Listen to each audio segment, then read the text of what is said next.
Semua di pantai masyarakat, hadirin hadirat, bapak-bapak, ibu-ibu, semuanya hitung sok sholat lebih sering karena padat.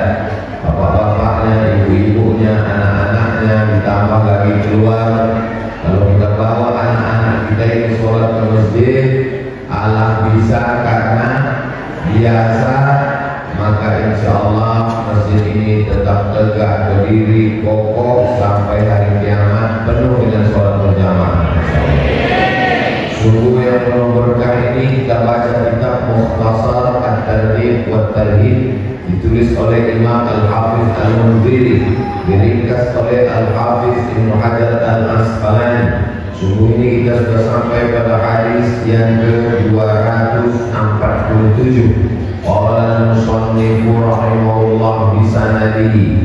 Imam Al-Hafiz Al-Munziri berkata, meriwayatkan hadis dengan sanadnya sampai kepada Sayyidina Abdullah bin Mas'ud radhiyallahu anhu. Ada menyebut nama sahabat Nabi Abu Bakar Siddiq radhiyallahu anhu, Umar bin Khattab radhiyallahu anhu, Utsman bin Affan radhiyallahu anhu. Itu membedakan kita dengan Syiah karena mereka benci dengan sahabat. Itu membedakan kita dengan kelompok-kelompok batil yang mengkafirkan, membid'ahkan, menyesatkan sahabat. Sedangkan kita menyebut Abdullah bin Mas'ud radhiyallahu anhu. Semoga Allah meridhoinya. Qala Rasulullah sallallahu alaihi wasallam, Rasulullah bersabda, man nazalat bihi faqatun, siapa yang diuji dengan kemiskinan, kesusahan, tak ada duit, tak ada makan, kesulitan hidup, fa'anzalaha bin nasi lam tusadda faqatuhu, lalu kemudian banyak juga orang yang dalam kesulitan, diturunkan Allah ujian kemiskinan, lalu kemudian kesulitannya itu tidak bisa dipenuhi, tak dapat makan, tak dapat rezeki, tak dapat yang mengeluarkan dia dari kemiskinan. Wa man nazalat bihi faqatun, ada juga orang yang diuji dengan kemiskinan, kesusahan, kepayahan, bangkrut, bisnisnya gagal. Fa'anzalaha billahi fayushikullahu lahu birizqin ajilin aw ajilin, tapi kemudian dibukakan Allah Subhanahu wa ta'ala rezeki untuk dia dalam waktu yang ajilin, segera, aw ajilin, atau dalam waktu yang tertunda. Dua-duanya adalah ujian dari Allah Subhanahu wa ta'ala. Ada yang buka usahanya bangkrut, susah, miskin, dan tak ada yang bisa menutupinya, menyenangkan. Tapi ada yang diuji Allah Ta'ala lalu kemudian dibukakan rezeki. Itu semua datang dari Allah, tapi kita tetap ada usaha dan ikhtiar. Mudah-mudahan kalau ada di antara kita yang sedang diuji Allah sempit dalam rezekinya, mudah-mudahan dilapangkan Allah Subhanahu wa ta'ala. Ada yang sulit bagi Allah, innama amruhu idza arada syai'an an yaqula lahu kun fayakun. Di antara asmaul husna, ya Razzaq, minta rezeki kepada Allah. Iyyaka na'budu wa iyyaka nasta'in, menyembah kepada Allah, meminta tolong juga kepada Allah Subhanahu wa ta'ala. Jangan minta kepada makhluk, jangan minta kepada manusia, karena hakikat manusia ini miskin, susah, melarat. Kalau kaya, sombong. Kalau susah, gelisah. Kecuali orang yang beriman. Orang beriman kalau dia kaya, berwakaf, berinfak, bersedekah, bangun masjid, sekolah hafaz Quran. Kalau dia susah, dia bersabar setelah berusaha dan berikhtiar. Tapi masyarakat jamaah masjid apa namanya? Masjid Zulkifli sudah meninggal dunia beliau. Allahumma warhamna. Manusia mati meninggalkan sesuatu yang mengalir sampai hari kiamat. Mudah-mudahan kita sampai anak cucu kita sebelum meninggal sempat membangun masjid, insya Allah. Kalau ada yang mengatakan tak mungkin rasanya kami bangun masjid, Pak Ustaz, innamal a'malu binniyat. Niat Anda tidak tercapai setelah meninggal, tetap dapat pahala niat. Niatul mu'min khairun min amali. Niat orang beriman itu ada kalanya lebih baik daripada amalnya. Amal ini bisa rusak karena dia, karena sunnah, karena hasad. Tapi niat tak bisa dirusak dengan apapun. Maka berniat baik selalu. Sebelum tidur malam, niat tahajud. Kalau tertidur, bangunnya sampai azan subuh, itu berarti tidurnya itu sedekah dari Allah. Tapi jangan tiap malam tidur. Sekali-sekali oke lah. Berniat untuk puasa sunnah. Ada makanan, makan sahur.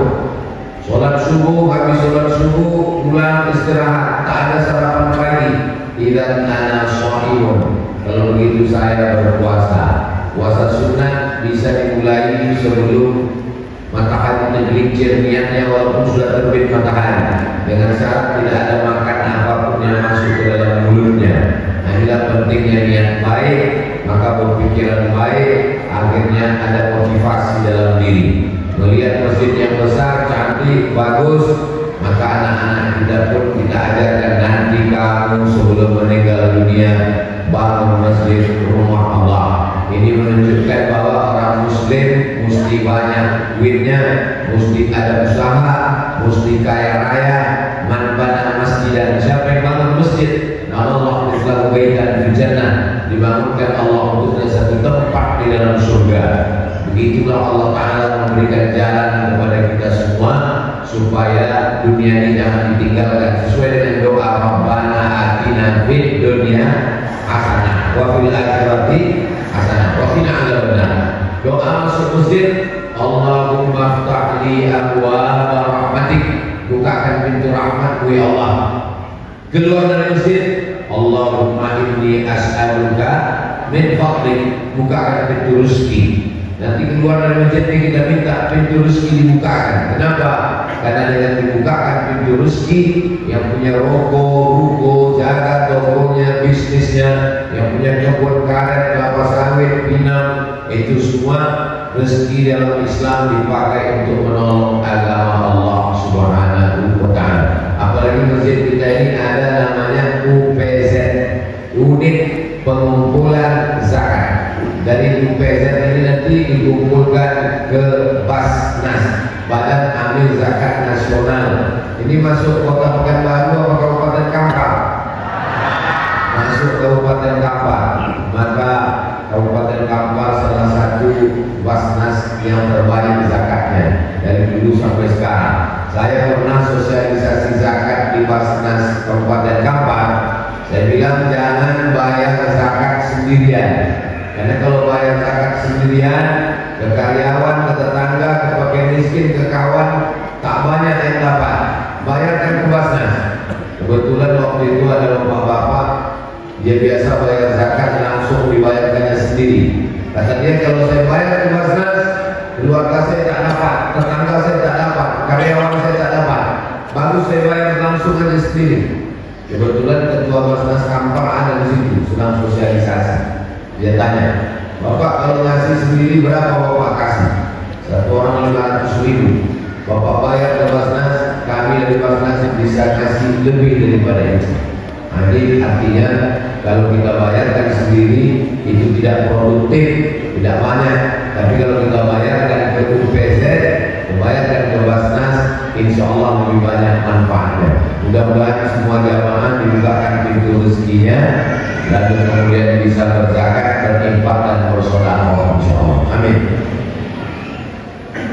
Rawahu Abu Dawud. Hadis ini diriwayatkan oleh Imam Abu Dawud. Nama kitabnya Sunan Abi Dawud. Wa Tirmidzi. Diriwayatkan Imam At-Tirmidzi. Nama kitabnya Sunan At-Tirmidzi atau nama lainnya Jami' At-Tirmidzi. Wa sahhahu. Kata Imam Tirmidzi, hadis ini statusnya hadis sahih. Jangan meriwayatkan hadis maudhu', hadis palsu. Hadis dhaif ajma'an ulama ala jawazil amal bil hadis dhaif. Ijma' ulama, sepakat ulama boleh beramal dengan hadis dhaif. Allahumma barik lana bima razaqtana wa qina adzabannar. Hadis dhaif. Hadis dhaif tidak jadi masalah. Yang jadi masalah adalah hadis maudhu', hadis palsu. Hadis palsu tak boleh sama sekali. Al-Badinjan Syifa'un min kulli da, terong, obat dan segala macam penyakit. Itu hadis palsu. Yang membuatnya siapa? Cuma jual terong. Berlaku terong dan sebagainya. Alaikum bisyifa'in. Hendaklah kamu berobat dengan dua pengobat, dengan dua penawar. Al-asal wal Quran. Asal madu. Hadis tentang asal madu bukan hadis palsu. Habba sauda syifa'un min kulli da. Habba sauda sekarang di Pekanbaru yang dijual dalam bentuk tablet, ada yang dalam bentuk kapsul, ada yang dalam bentuk minyak. Tapi yang bagus dimasak airnya 2 gelas, tinggal 1 gelas diminum. Sakit kanker, sakit apa pun dia kata Nabi, habbatus sauda syifa'un min kulli da. Biji macam jintan hitam. Habba sauda, obat dari segala macam penyakit. Ilasan yang tak bisa diobatnya cuma satu, mati itu tak ada obat. Mati itu ya mati. Makin banyak rumah sakit di Pekanbaru, makin banyak dokter spesialis, mati tak bisa diobat. Kalau sudah mati tetap mati. Jadi kita sholat beribadah sebelum datang mati. Kalau udah mati jangan datang ke masjid ini. Sebelum mati ini datang ke masjid. Kalau udah mati datang ke masjid ini, insya Allah kami sholat dan ramai-ramai sholat jenazah. Alhamdulillah jamaah Masjid Zul Kifli tak perlu dimotivasi untuk sholat berjamaah. Tak muat lagi. Sampai berdiri bapak-bapak dijual di luar di teras. Saking tak muatnya. Jadi setiap subuh macam ini. Amin. Harapan kita semua insya Allah. Saya mau setelah kami kabar pengajian ada perubahan insya Allah. Amin. Macam mana Masjid Zulkifli tempat Ustaz subuh kemarin? Masya Allah, isinya di dalam 1000. Kalau ditengok padat jumlah safnya lebih dari 1000 yang datang. Setelah Ustaz balik, alhamdulillah kita istiqomah. Alhamdulillah. Bapak-bapak ajak anak ke masjid. Bagaimana dengan perempuan Pak Ustaz? Perempuan, la tamna'u ima Allah masajid Allah. Jangan larang perempuan ke masjid. Tidak boleh melarang perempuan ke masjid, tapi tetap dengan menjaga adab-adab.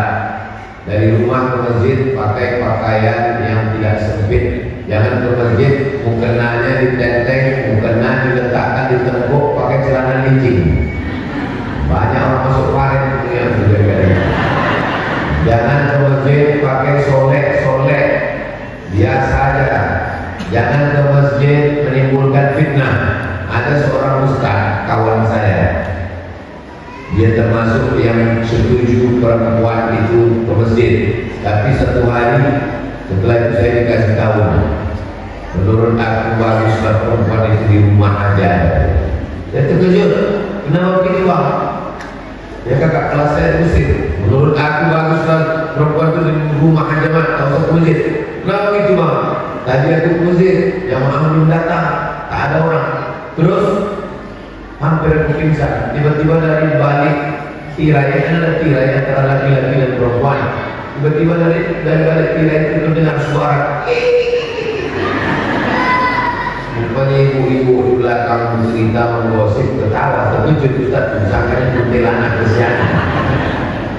Nah jadi kalau ke masjid, berzikir, baca Quran, mendengar tausiah, berzikir, bersolawat, istighfar, tasbih, tahmid, takbir, tahlil. bukan melakukan perbuatan yang macam-macam. Tirulah Masjid Zulkifli yang ramai jamaahnya, masya Allah, tabarakallah, sejuk, tenang, AC-nya banyak, walaupun mati lampu kejap dari dekat.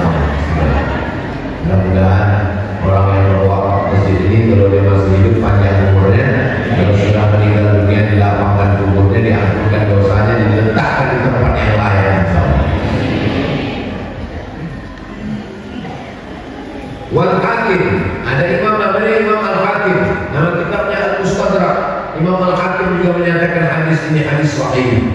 Jadi nanti kalau ada yang bertanya, siapa tadi yang tausiah? Ustaz Abdul Somad. Apa yang disampaikannya?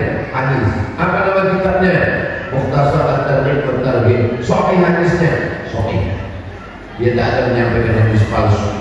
Illa annahu qala, ada tambahan. Illa awsyakallahu lahu bil ghina.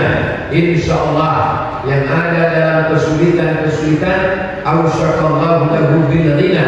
Tak lama lagi masanya Allah akan memberikan dia solusi jalan keluar, insyaallah. Ada namanya doa 1000 dinar. Kenapa disebut dengan doa 1000 dinar? Kalau selalu diamalkan, dibaca, dibukakan Allah rezeki lebih banyak daripada 1000 dinar. Zaman Nabi tak ada duit rupiah, tak ada duit dolar, tak ada duit ringgit. Yang ada duit dua. Yang pertama dinar, yang kedua dirham. Dirham duit perak, keping duit perak. Dinar duit emas. Duit emas dinar itu satu keping beratnya 4,25 gram. 1 gram itu sekarang lebih kurang 1 juta. Jika 1 keping uang dinar beratnya 4,25 gram, emas murni 24 karat, 1 gramnya 1 juta. Berapakah harga 1 keping? Memang kalau belum sarapan payahnya memang. 1 keping beratnya 4,25 gram. 1 gram harganya 1 juta. Berarti 1 keping itu berapa harganya? 4.250.000. Itu duit zaman Nabi SAW. Tak ada duit kertas. Duit kertas itu belakangan Amerika yang membuat duit kertas. Ada orang menyimpan duit kertas, disimpan di balik lemari, disimpan di dalam laci, disimpan di dalam laci, lacinya dikunci, disimpan lacinya dalam lemari, lemarinya dikunci, lemarinya dalam kamar, kamarnya dikunci, kamarnya dalam rumah, rumahnya dikunci, rumahnya dalam komplek, kompleknya terkunci, kuncinya hilang. Setelah 20 tahun baru jumpa, begitu duit itu dikeluarkan, duit itu sudah tak laku lagi. Kalau emas, adakah masanya emas tak laku? Tak ada. Emas yang tak laku cuma 3, Mas Marno, Mas Panjang. Mohon maaf, Mas. Emas tidak ada istilah tak laku. Makanya kalau menikah, maharnya pakai duit kertas apa pakai emas? Emas. Aku nikahkan engkau dengan anakku dengan mahar 1 juta rupiah. Tahun sekarang 1 juta. Tahun 2050 tak ada harganya. Zaman saya sekolah di Medan SMP, 1 bungkus nasi 750 perak. 1 potong daging ayam 350. Duit 1000 zaman itu bisa 3 potong ayam. Sekarang 1000 perak. Bakwan tidak dapat. Betapa duit kertas tak ada nilainya. Tapi duit dinar, duit emas zaman Nabi seharga 2 dinar, zaman sekarang tetap bertahan 2 dinar. Itulah mengapa dianjurkan orang menikah maharnya pakai emas. Tapi yang gara-gara ini bapak ibu yang udah nikah dulu pakai perangkat alat sholat, yang udah kita ulang lagi. Sah, kalau cerita sah sudah sah. Tapi cerita masalah menabung, orang-orang tua dulu ada duit sawit beli emas, dapat duit getah karet beli emas, dapat duit pinang beli emas. Kenapa orang dulu suka menyimpan emas? Karena harga yang paling stabil adalah harga emas. Dolar bisa naik, bisa nambung, bisa jatuh. Dulu dolar 2.500. Tahun 98 kami ke Mesir, krisis moneter melambung, $1 sampai 17.000. Pola Presiden Umar atau jatuh bulan Mei 1998, krisis ekonomi. Jadi duit yang paling stabil di dunia adalah duit emas yang dipakai oleh Nabi Muhammad SAW. Kalau ibu punya 20 keping, amin. Jadi bunyi aminnya macam tak yakin, macam marah pula. Siapa yang punya 20 keping uang dinar, maka dia wajib keluar zakat 2,5%. Satu keping 4,25 gram. Satu keping 4,25 gram. Punya 20 keping kali 20, 4,25 gram kali 20 sama dengan 85 gram. Ibu yang punya emas 85 gram wajib kena zakat 2,5%. Bapak punya emas 85 gram wajib keluarkan zakat 2,5%. Ibu emas batangan, emas antam, emas bukan yang terbiasa. Ada pun cincin, gelang, subang, rantai, anting, gelang kaki. Itu dua pendapat. Pendapat yang pertama, kalau dia mencapai 200 dinar baru ada zakatnya. 200 dinar menurut mazhab Syafi'i, 200 dinar 850 gram. Sekilo kurang 1,5. Nanti ibu pulang dari sini, kumpulkan semua gelang, rantai, subang, anting, timbang. Kalau ada yang punya beratnya sekilo, itu sudah kena zakat 2,5%. Kalau pergi undangan, merah bukan, karena di sini 2 on, di sini 2 on, nah itu kena zakat 2,5%. Tapi menurut mazhab Hambali tak perlu pakai nisab. Kumpulkan semua gelang, rantai, subang, anting, gelang kaki, walaupun tak mencapai 850 gram, gelang, subang, ranting, semua kumpulkan sekali seumur hidup. Maka saya anjurkan, karena kalau menunggu 850 gram tak sampai, seumur hidup tak membayar zakat perhiasan. Maka nanti pulang dari sini, kumpulkan semua subang, gelang, rantai, anting, gelang kaki semuanya, gigi emas semuanya, nah, keluarkanlah 2,5%. Itu ini 5 gram, ini 7 gram, ini 1 gram, ini 50 gram. Habis itu keluarkan 2,5%. Begitu pakai rupiah. Kenapa? 1 gram emas itu sekarang kabarnya sekitar 1 juta berapa gitu, lebih 1 juta. Tapi karena kita udah lama kenal 1 juta aja. Jadi kalau ada 100 gram, cincin semua dihitung-hitung semua 100 gram. Berarti kalau 100 gram kali 1 juta berarti 100 juta. Kalau ada 100 juta, keluarkan 2,5%. Berarti 2.500.000 rupiah. Begitu juga dengan bapak yang punya tabungan di bank. Ada tabungan. Mudah-mudahan semua bapak ibu ini paling minimal tabungannya 100 juta. Amin. Nah, jadi keluarkan masing-masing 2,5 juta. Keluarkan, serahkan ke UPZ, unit pengumpulan zakat. Insya Allah orang yang berzakat barokah rezekinya. Insya Allah. Amin. Ada pun orang yang tak berzakat, itu insya Allah akan hilang sendiri. Bisa dilarikan tuyul, bisa diambil pelakor, macam-macam lah cara hilangnya. Itu ada cara Allah membuat. Saya tak percaya Pak Ustaz, tetangga saya itu tak ada berzakat, tak pernah sholat ke masjid, rumahnya besar, mobilnya mewah, duitnya banyak. Itu bukan nikmat, itu namanya istidraj.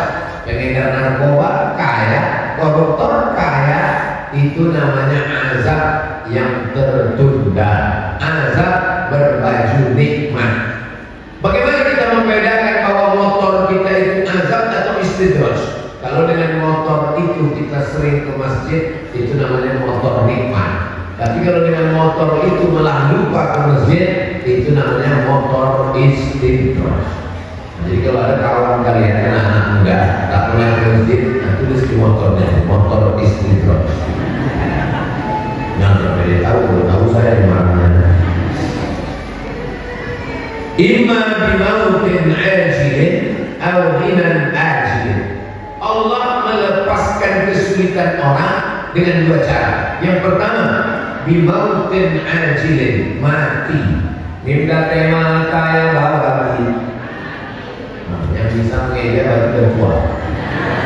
Anak sekarang tak tahu dia. Itu zaman kita dulu. Anak sekarang tak pakai begitu sekarang mengaji. Pakai itu.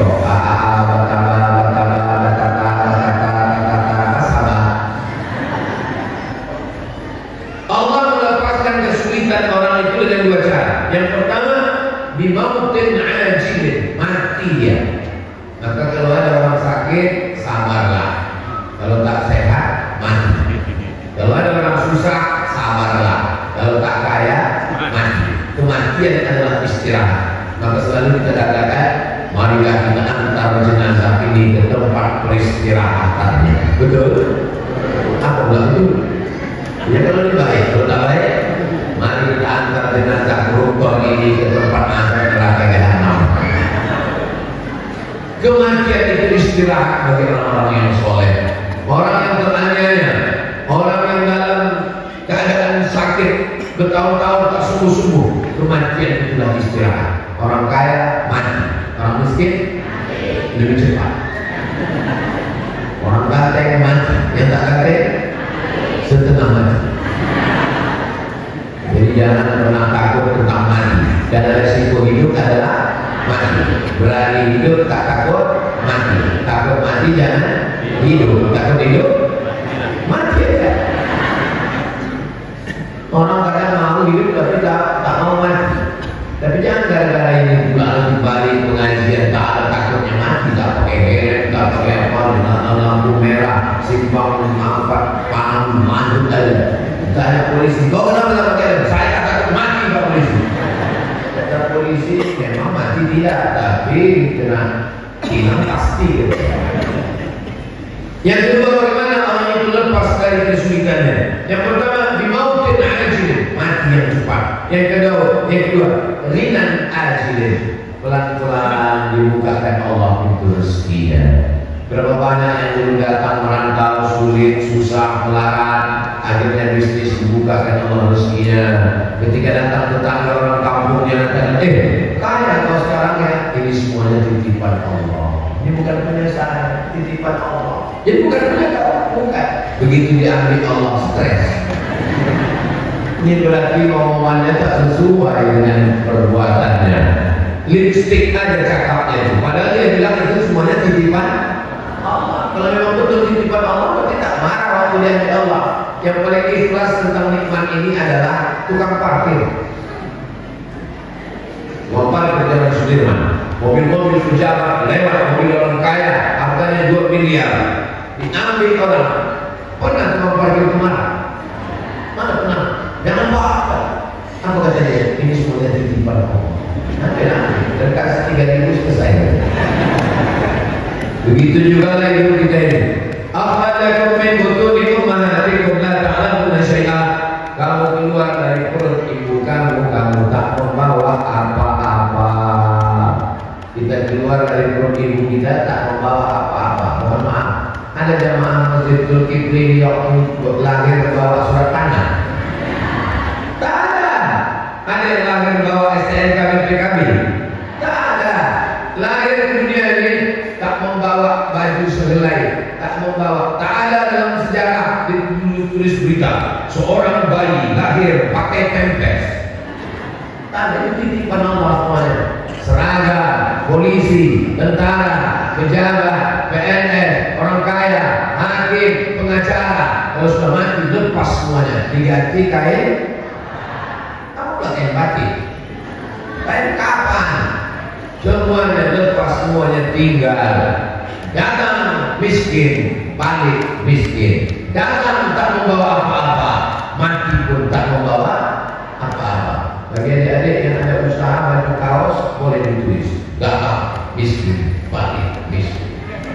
Datang tak bawa apa-apa, balik tak bawa apa-apa. Yang tinggal mana? Yang tinggal masjid wakaf mengalir sampai hari kiamat, kekal abadi insyaallah. Masjid ini AC-nya banyak sekali, tapi tetap panas. Hidup AC-nya.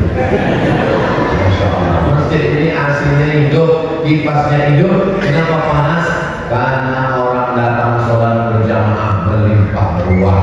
Rasa-rasanya perumahan-perumahan sekitar Panam, sekitar Karya Sakti, sekitar jalan apa?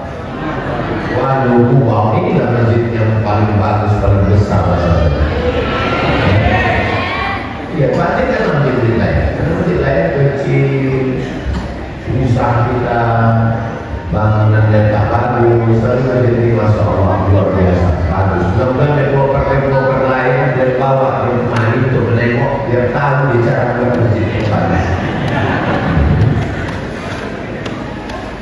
Wa qawluhu yusiku, arti yusiku artinya yusri'u waznan wa ma'na, dipercepat, disegerakan, tak lama lagi.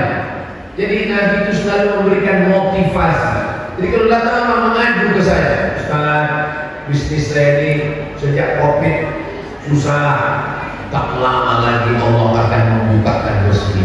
Begitu. Kalau datang orang, kalau tak sanggup kita kasih duit, kasih motivasi. Saya ini sakit Pak Ustaz. Apa sakit kau? Demam ini Pak Ustaz. Demam apa? Bagaikan puyuh merindukan bulan. Bukan demam, gatal.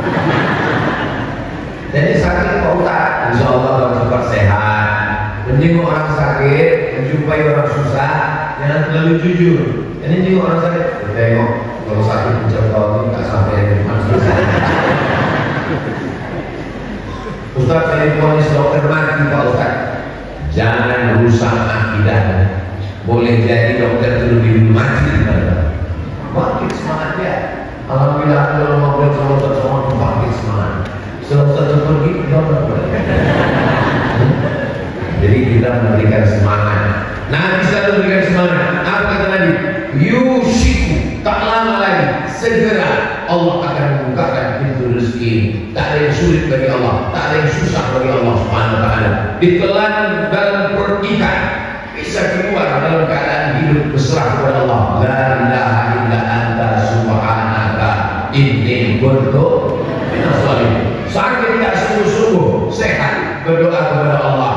Hasbi Allah wa ni'mal wakil, ni'mal maula wa ni'mal nasir, wala haula wala quwwata illa billahil aliyyil azim. Rabbi anni massani dulu, aku kena penyakit ya Allah. Wa anta arhamur rahimin, engkau maha sayang, engkau maha kasih di antara yang penyayang dan kasih.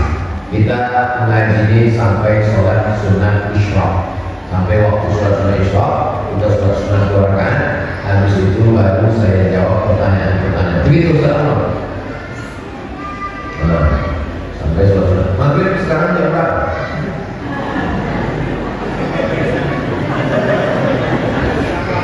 Maghrib jam 6:18. Berarti kita bisa sholat sunat isyraq jam 6:18. Begitu caranya.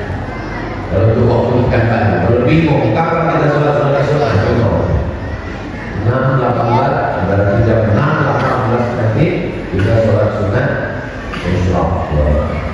Sampai jam 6:18 kita sholat sunat isyraq. Habis itu baru kita jawab pertanyaan-pertanyaan.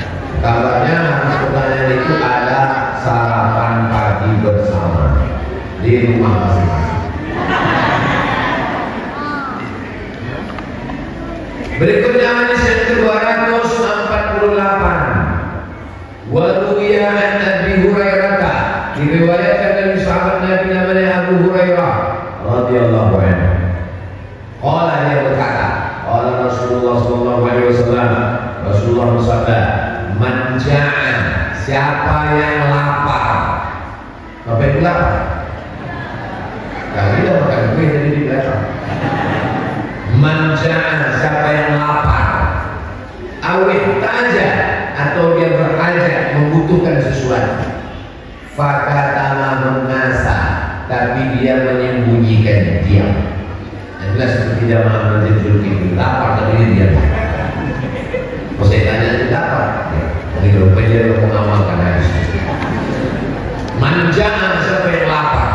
Awit taja, atau dia perlu makanan, tapi dia tak mau mengemis, tak mau minta-minta. Fakatama nasa, tak wa afdha bihi ila Allah, dia menyerahkannya hanya kepada Allah. Ya Allah, aku lapar ya Allah, ya Allah aku perlu duit ya Allah, ya Allah aku susah ya Allah.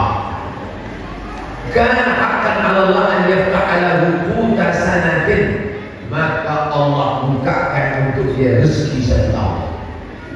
Artinya apa? Jangan mengeluh. Ini bangun tidur lapar langsung cari handphone update status laparnya. Sedikit-sedikit mengeluh, sedikit-sedikit mengeluh. Dimasakkan bininya nasi tidak sesuai selera lauknya. Dimasakkan bininya ikan digorengkan pakai cabai pedas betul. Orang memang sedikit lama-lama orang panas hati dia tahu. Apa ini hidupnya mengeluh? Apakah dengan mengeluh masalah kita selesai? Tidak. Kalau dengan mengeluh masalah selesai, kita buat nama acaranya acara mengeluh akbar nasional. Tidak selesai. Keluhan-keluhan ini hanya menambah komen-komen. Sekarang manusia ini suka mengeluhlah kepada Allah. Ambil air wudhu, sholat sunat hajat 2 rakaat, usolli sunnatal hajat rakaatain lillahi ta'ala, minta kepada Allah di sujud terakhir. Tapi jangan pakai bahasa Indonesia, batal sholat. Mintanya dalam hati kalau tak bisa bahasa Arab. Barendaro, bitindaro. Kalau di masjid doanya kuat. Bukti dari Allah, saya kuat. Barendaro. Kita gimana?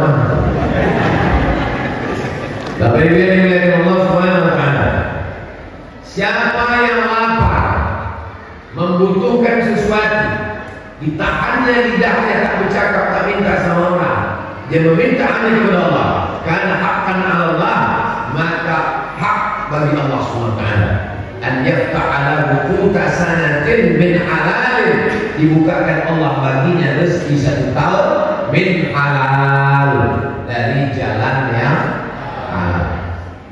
Jangan mengeluh, jangan minta, jangan lemah. Nabi sallallahu alaihi wasallam kita diajarkan, Allahumma inni a'udzubika minal hammi wal hazan wal 'ajzi wal kasal wal jubni wal bukhl wa dhal'adaini wa ghalabatir rijal. Hammi, jangan susah hati. Hazan, jangan sedih. 'Ajz, jangan lemah. Kasal, jangan malas. Jub, jangan pengecut. Wa ghalabatir rijal, jangan sampai dikuasai piutang. Mudah-mudahan yang ada utang piutang dilunaskan Allah Subhanahu wa Ta'ala.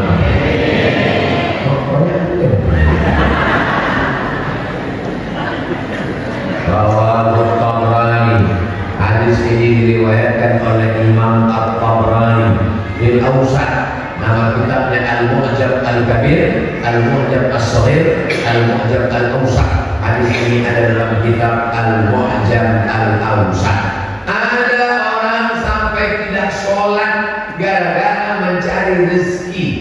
Rezeki itu dari Allah atau dari direktur perusahaan? Dari Allah. Yang dilalaikannya Allah, tapi mau mencari rezeki. Ini orang rusak tauhidnya. Makanya doa ayat yang dibaca imam kita tadi, qul huwallahu ahad. Allahu qul huwallahu ahad. Allah Esa, Allahu Samad. Allah tempat meminta. Kalau atasannya meminta, dia cepat datang. Besok datang ke kantor ya, jam 6 siap. Suruh jam 6 datang ke Jalan Sudirman, jam 5 sudah datang dia dari malam untuk menunjukkan. Tapi kalau masjid yang memanggil, hayya shalah, apa kata dia? Kau aja duluan lah. Padahal dia meminta kepada Allah. Berjalan di atas tanah punya siapa? Punya Allah. Berhembus menghembuskan udara dan nafas udara punya siapa? Punya Allah. Paru-paru titipan siapa punya? Allah. Lillahi ma fis samawati wa ma fil ardh. Semua yang di langit, semua yang di bumi bukan punya kita, itu punya Allah. Maka mintalah kepada Allah. Idza sa'alta fas'alillah. Kalau minta kepada Allah. Wa idza sta'anta fasta'in billah. Kalau minta tolong, minta tolong.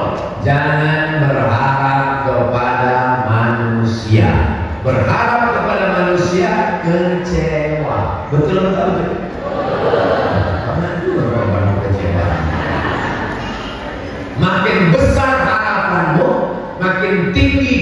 keinginanmu, makin dalam kekecewaan. Boleh untuk status pagi. Makin tinggi pengharapanmu, makin banyak keinginanmu, makin dalam kekecewaan. Satu-satunya yang tidak mengecewakan hanyalah Allah Subhanahu wa Ta'ala. Saya sudah berusaha, Ustaz. Saya sudah bisnis, saya sudah ini, ternak ayam, tumpur, ternak puyuh, puyuhnya sepen, tak telur, ternak bebek, bebeknya mati. Akhirnya saya ternak kaya, barulah kaya. Ternak tuyul. Halal, bukan dari yang halal. Kulu makanlah min thayyibat, dari yang baik-baik saja. Jangan kasih anak bini makan haram. Ayu malamin, setiap daging di badan. Nabata min haramin, kalau tumbuh dari yang haram. Fadnaru aulabi, tempatnya api neraka. Makan sepiring katutek gulai paku, makan sepiring lontong sayur, makan semangkuk. Tahu sudah sebut meniti dari yang haram. Sepiring nasi berubah menjadi setetes darah, setetes darah masuk ke tangkai jantung, dari jantung menyembur naik ke otak, otak menjadi hitam gara-gara makan haram. Bapak Ibu hafal semua ayatnya. Nasiyatin kazibatin khati'ah. Nasiyatin nih ubun-ubun, kazibatin pembohong, khati'atin penipu pelaku dosa. Kenapa disebut ubun-ubun ini yang selalu kita usap waktu wudhu? Kenapa disebut ubun-ubun itu penipu pembohong? Karena orang berpikir pakai otak bagian depan, berpikir pakai otak, yang tak ada otak makan otak-otak. Tak ada otak, makan otak. Tak ada otak, minum bayangkan. Orang ada berhenti, tapi kita tak ada kisah yang mana.